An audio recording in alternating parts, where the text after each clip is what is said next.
Before we go anywhere, I need you to understand something. You've seen the movies where the hero gets a single, perfect tear rolling down a chiseled jaw, while a swelling score tells you exactly how to feel. That's not this. In the real dark, fear doesn't look like trembling hands or a shaky voice. Fear looks exactly like calm. It looks like a soldier checking her magazine for the fourth time, her pulse a flat line on a monitor, while inside her chest a wild animal is eating its own leg to escape the trap. This is the story of the day that animal almost won. But you're not going to hear about the shaking. You're going to hear about the mask, and the one person who saw right through it. The first thing you notice about a mine is that it doesn't look like death. It looks like a forgotten hockey puck, half-eaten by mud and patience. I was staring at one such puck, approximately 47 centimeters from my left knee, while the Afghan sun turned my body armor into a slow cooker. Sergeant Kovac, came the whisper through my earpiece. Private First Class Diaz, our radio operator, his voice doing that tightrope walk between professional and terrified. I'm reading his secondary signature. About 2 meters north of you. Daisy chain. Daisy chain. The phrase tasted like copper and bad coffee. 2 or more mines wired together. You step on one, the pressure releases, and the second one waits for the medics to arrive. Clever. Evil. Efficient. I didn't move. Not a millimeter. My eyes stayed locked on the dull olive disc in front of me. My breathing stayed even. That was the trick, you see. The trick was to let your body become a piece of a landscape while your brain ran a marathon inside your skull. Copy, Diaz, I said, my voice so flat you could have used it to level a table. Wexler, talk to me. What are you seeing from the ridge? Specialist Maya Wexler, our sniper, and the team's resident ghost, had positioned herself on the eastern escarpment 90 minutes ago. Her voice came back like gravel wrapped in silk. 3 tangos, southeast draw, 200 meters. They're watching you, Sergeant. They're not shooting. They're waiting for you to move. Of course they were. This wasn't a random minefield. This was a stage. The insurgents had herded us into this dried-up riverbed during the morning patrol, using a false trail of IED triggermen to push us east. Now they had me frozen on a pressure plate, my squad pinned behind a crumbling mud wall 50 meters back, and a second mine waiting to turn our medic into a pink mist. They want a show, I said. Let's not give them one. Specialist Thomas Tommy Irons, our engineer, was already moving before I finished the sentence. He was 23, from Biloxi, and he could build or break anything smaller than a car. His voice was a low rumble. Sarge, if I can get to your 9 o'clock, there's a seam in the hard pack. I can slide the probe in without negative. I cut him off. The secondary is north. You approach from the west. You're crossing the trigger line. Diaz confirmed that bearing. A pause. Diaz was new. 6 months in country. Still had that fresh graduate shine in his eyes that hadn't been sandblasted off yet. But his hands were steady on the portable ground-penetrating radar. Confirmed, Sergeant. The secondary is oriented north-south. Trigger mechanism is pressure release, not pressure initiate. So if you step off the first one, the second one goes up when the weight leaves the first. I finished. Classic. Step off the first mine to save yourself, and you blow up the people coming to save you. The only way to defeat it was to disarm both simultaneously, which required 2 engineers working in perfect sync, or 1 engineer and a dead woman walking. I looked at the mine again. The pressure plate was a simple hydraulic piston, probably scavenged from a Soviet-era truck. Crude, unforgiving. As long as I kept my weight exactly distributed, wouldn't fire. But every second I stood here, my quadriceps started to sing their little song of fatigue. And fatigue made micro-movements. And micro-movements made red flowers in the dust. Tommy, I said, forget the seam. You're going to come in from the south. Straight line. My body blocks their view from the draw. Sarge, that puts me in the open for 8 full seconds. Wexler's Overwatch is good, but if those tangos have an RPG, then you die fast, I said. Which is better than us all dying slow. Wexler, you see a tube, you paint it. Diaz, you're on the horn to FOB Shank. Tell them we have a soft contact, and we're working the problem. Do not use the word mine. Use UXO. Unexploded ordnance. Keeps the officers from wetting their beds. A crackle of reluctant laughter through the comms. That was the thing about our team. We'd been together for 14 months. We knew each other's tells, each other's breaking points, each other's favorite lies. Diaz lied about being ready. Irons lied about not being scared. Wexler lied about not caring. And I lied about being calm. Tommy started his crawl. I watched him from the corner of my eye, keeping my head perfectly still. He moved like water, his body low, his engineer's kit scraping softly against the stones. 1 meter. 2. The sun caught the edge of his wire cutters. 3 meters. 4. Diaz, I said, tell me something funny. Distract me. A pause. Then Diaz's voice, shaky but trying. Sir, remember last week when Captain Hollister tried to do the obstacle course, and his pants split? Yeah, that wasn't an accident. Wexler cut the seam the night before. Wexler's voice deadpan. He called my scope a telescope for cowards. He earned it. I almost laughed. Almost. The movement in my chest would have translated to a twitch in my knee. I clamped down on it so hard I felt my molars creak. Tommy reached my side. He was close enough now that I could smell the sweat and gun oil on him. He pulled out his probe, a thin, non-conductive rod, and began the slow, agonizing work of tracing the mine's edge. His face was a mask of concentration. He didn't look at me. He didn't need to. Pressure plate is corroded, he murmured. That's good. Corrosion means friction. Friction means you've got a few extra grams of leeway. Sarge, I'm going to need you to shift your weight 2 degrees to the left. 2 degrees? Tommy, my protractor is in my other pants. Just lean into me. I've got your belt. This was the part they don't teach you in leadership school. The part where you put your life in the hands of a kid from Biloxi who still calls his mom every Sunday. I leaned. 2 degrees. My knee screamed. The pressure plate did not fire. Tommy slid a locking shim onto the plate. Then another. Then a third. His hands were steady, but I saw the vein in his neck pulsing like a trapped bird. First mine is safed, he breathed. Now, for the daisy chain. I have to trace the wire to the secondary. That means digging. That means time. How much time? 3 minutes. Maybe 4. Wexler, I said, status on the tangos. They're getting restless. One of them just racked around. I have a clean shot on the leader, but the other 2 are in defilade. If I take the shot, the other 2 go to ground and start spraying. You'll have incoming inside 10 seconds. Don't take the shot. Not yet. Diaz, what's FOB Shank saying? Diaz's voice was tight. They're scrambling QRF. 15 mics out. But, sir, they're asking for confirmation of the threat level. Captain Hollister wants to know if we're actually in danger or just being cautious. The blood behind my eyes went hot. Captain Hollister was a West Point man who had never heard a shot fired in anger. He ran the FOB like a summer camp, all PowerPoint slides and safety briefs. To him, we were icons on a map, blue triangles with names attached. Tell the captain, I said slowly, that I am currently standing on a Russian-made PMN mine while being watched by 3 men who want to film my death for the internet. Tell him to use his own judgment. Diaz relayed the message. The silence that followed was thick enough to chew. Tommy had uncovered the wire. It was old, brittle, the insulation cracking. He followed it north, his probe sliding into the earth like a needle into skin. 2 meters. 3. Then he stopped. Sarge.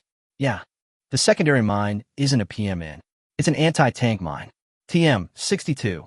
My stomach did a slow roll. An anti-tank mine. That wasn't for killing medics. That was for killing vehicles. Or, if you were particularly sadistic, for making sure that when the first mine went off, the blast radius took out everyone within 50 meters. Tommy, I said, can you disarm a TM 62 with your kit? He was quiet for a long moment. Then, no, but I can trigger it remotely. If I cut the wire here and run a secondary lead to a blasting cap, I can set it off from a safe distance. But that means you're still standing on the first mine. And when I blow the TM-62, the shockwave might set off the PMN anyway. What if I step off the PMN first? Then, the daisy chain triggers the TM-62 immediately. You step off, we all die. So there it was. The paradox. The trap inside the trap. The only way to disarm the big bomb was to trigger it. And triggering it might set off the small bomb under my foot. And if I stepped off the small bomb, the big bomb would go off anyway. I closed my eyes for half a second. Behind my lids, I saw my grandmother's kitchen. The yellow curtains. The smell of bread. The sound of her humming. Then I opened them. Wexler, I said, I need you to shift your aim. Forget the leader. I need you to put a round through the secondary mine's casing from 200 meters. Can you do that? A long pause. Then the casing is steel. My round will penetrate, but it might not detonate the charge. It's a 50-50. 50-50 is better than what we've got. Tommy, when Wexler takes the shot, you cut the daisy chain wire at the exact same moment. The shot masked the sound of the cut. The insurgents think the explosion was our own bad luck. They come to investigate. While they're looking at the crater, we move. Tommy looked at me. For the first time, I saw the fear in his eyes. Not the controlled fear of a professional. The raw, childlike fear of a boy who hadn't yet decided what he wanted to be when he grew up. Sarge, he whispered, if the timing is off by even a tenth of a second, then you die fast, I said again, which is better than dying slow. He nodded. He understood. That was the unspoken contract of our profession. We didn't promise to keep each other alive. We promised to make each other's death mean something. On my count, I said. 3, 2, 1. Execute. The crack of Wexler's rifle was a physical thing, a hammer hitting the world. At the same instant, Tommy's cutters bit through the wire. The TM-62 detonated with a roar that turned the air to soup. The shockwave hit me like a truck. My knees buckled. The PMN under my foot did not fire. The shim, the corrosion, the 2-degree lean. Tommy had safed it just enough. The shockwave rattled my teeth and blurred my vision, but the pressure plate stayed depressed. I was still alive. Go! I shouted. Tommy was already moving, dragging me by my vest. We scrambled behind the mud wall as chunks of earth and metal rained down around us. Diaz was firing his M4 into the smoke, covering our retreat. Wexler put a second round into the draw, and I heard a scream, not one of ours. We collapsed behind the wall. Tommy was breathing in gasps, his hands shaking uncontrollably. Diaz had a cut on his forehead from a piece of shrapnel, but he was still talking into the radio, calling in the QRF. Wexler's voice came through, calm as a frozen lake. 2 tangos down. 1 running east. Do ipersu. Negative, I said. Hold position. QRF is 5 mics out. Let them sweep. I leaned against the wall and closed my eyes. My heart was finally allowed to beat normally again. It took advantage of the permission, hammering against my ribs like it was trying to escape. Tommy looked at me. You okay, Sarge? I opened my eyes. I looked at him, at the dirt on his face, at the cut on Diaz's head, at the distant ridge where Wexler lay, invisible and lethal. I'm fine, I said. It was the biggest lie told all day. The QRF arrived in a cloud of dust and testosterone, 3 MRAPs, and 24 infantrymen who looked at us like we were ghosts. Captain Hollister was in the lead vehicle, his helmet strapped so tight it looked like it was cutting off circulation to his brain. He dismounted and walked toward me with the kind of brisk, officious stride that said, I am in control here. Sergeant Kovac, he said. Report. I stood up. My left knee was still screaming from the 2-degree lean, but I didn't let it show. Captain, we were herded into a daisy chain minefield by 3 insurgents. I neutralized the primary device. My engineer triggered the secondary remotely. 2 tangos Kia, 1 EKI. No friendly casualties. Hollister's eyes narrowed. You triggered the secondary? While you were standing on the primary.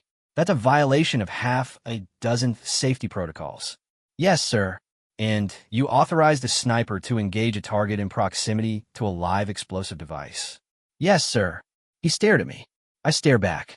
Behind him, I could see Diaz and Tommy exchanging glances. Wexler was still on the ridge, watching through a scope. I knew she had Hollister in her crosshairs. Not because she was going to shoot him, because she was thinking about it. Your report will reflect, Hollister said slowly, that this engagement was conducted according to standard operating procedures. That wasn't a question. It was an order. He wanted me to lie on paper, so he wouldn't have to explain to his superiors why his soldiers were playing fast and loose with UXO disposal.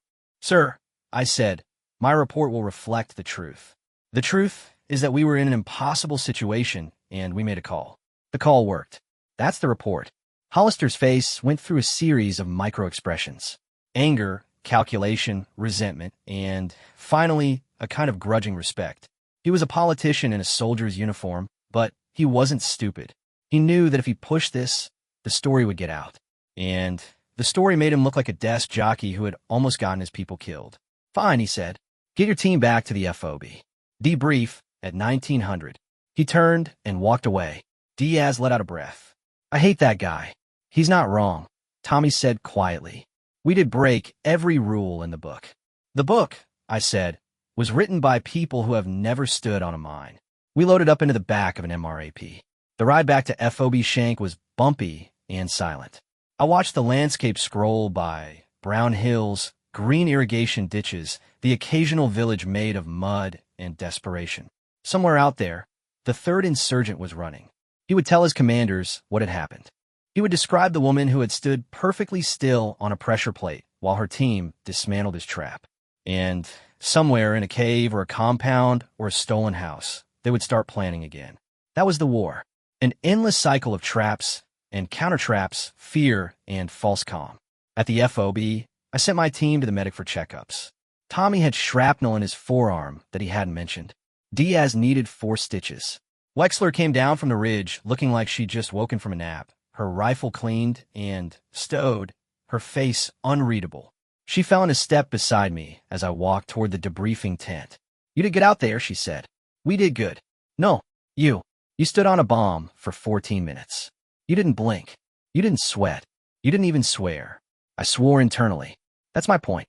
You kept the mask on. The whole time." I didn't answer. We walked in silence for a few more steps. The dust was thick, coating everything in a fine brown film. In the distance, I could hear the thud of mortar rounds from the range. Somebody was practicing.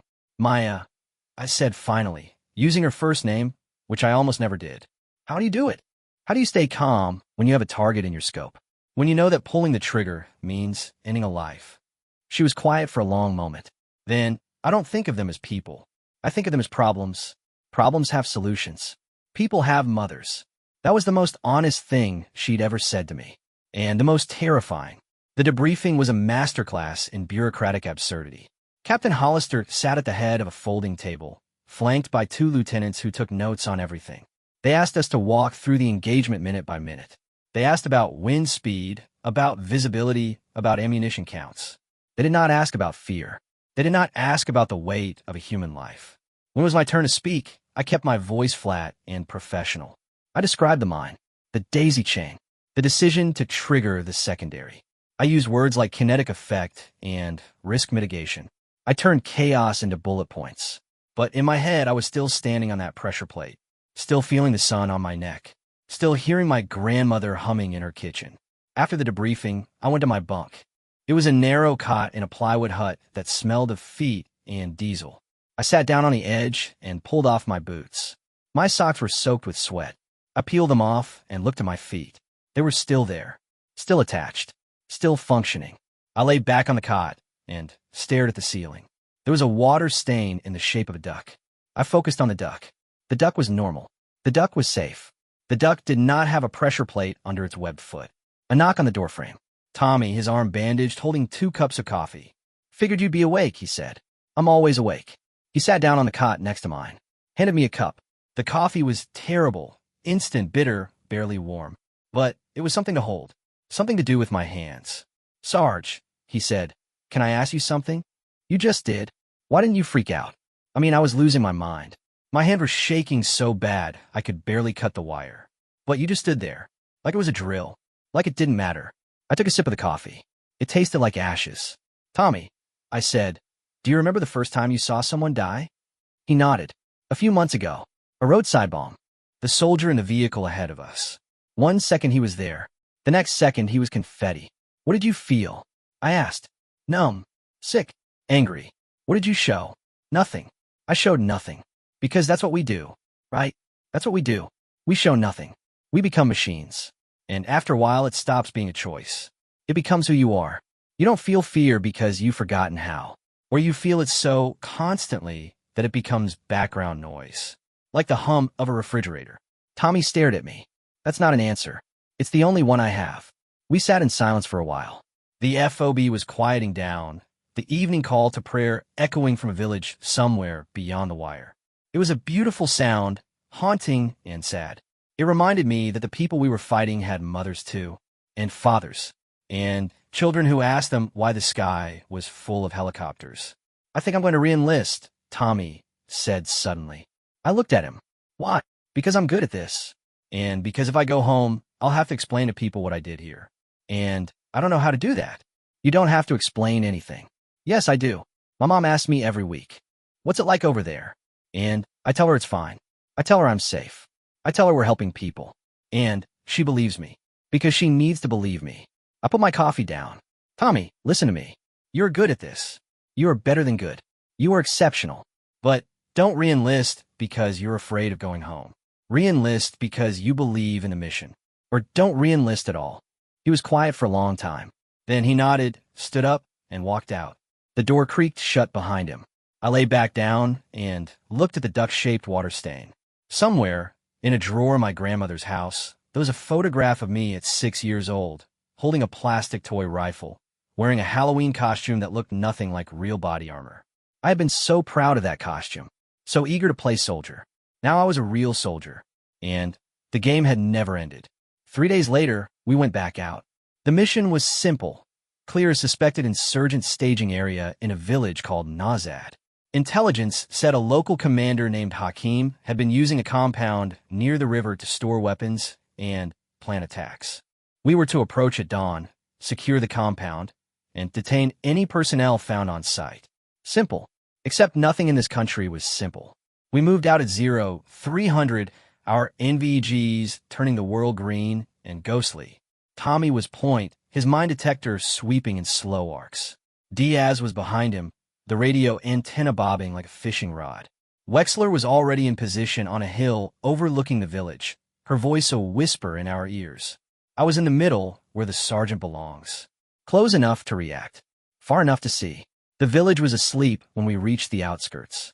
Dogs barked somewhere in the darkness. A donkey brayed. Normal sounds. Human sounds. But underneath them, I heard something else. A generator. Running at this hour. That meant power.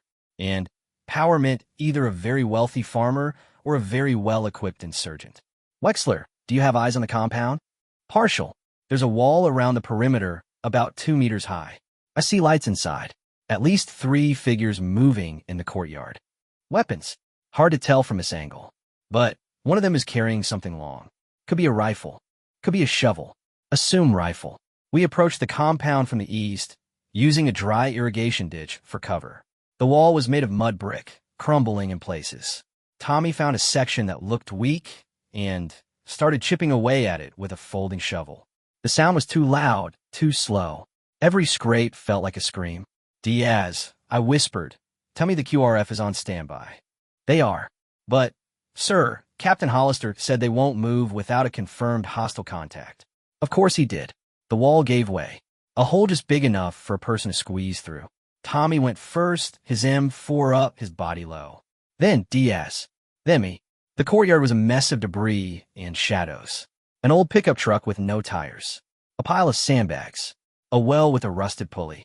And in the center, a table covered with maps and radios and something that looked like a laptop. No people.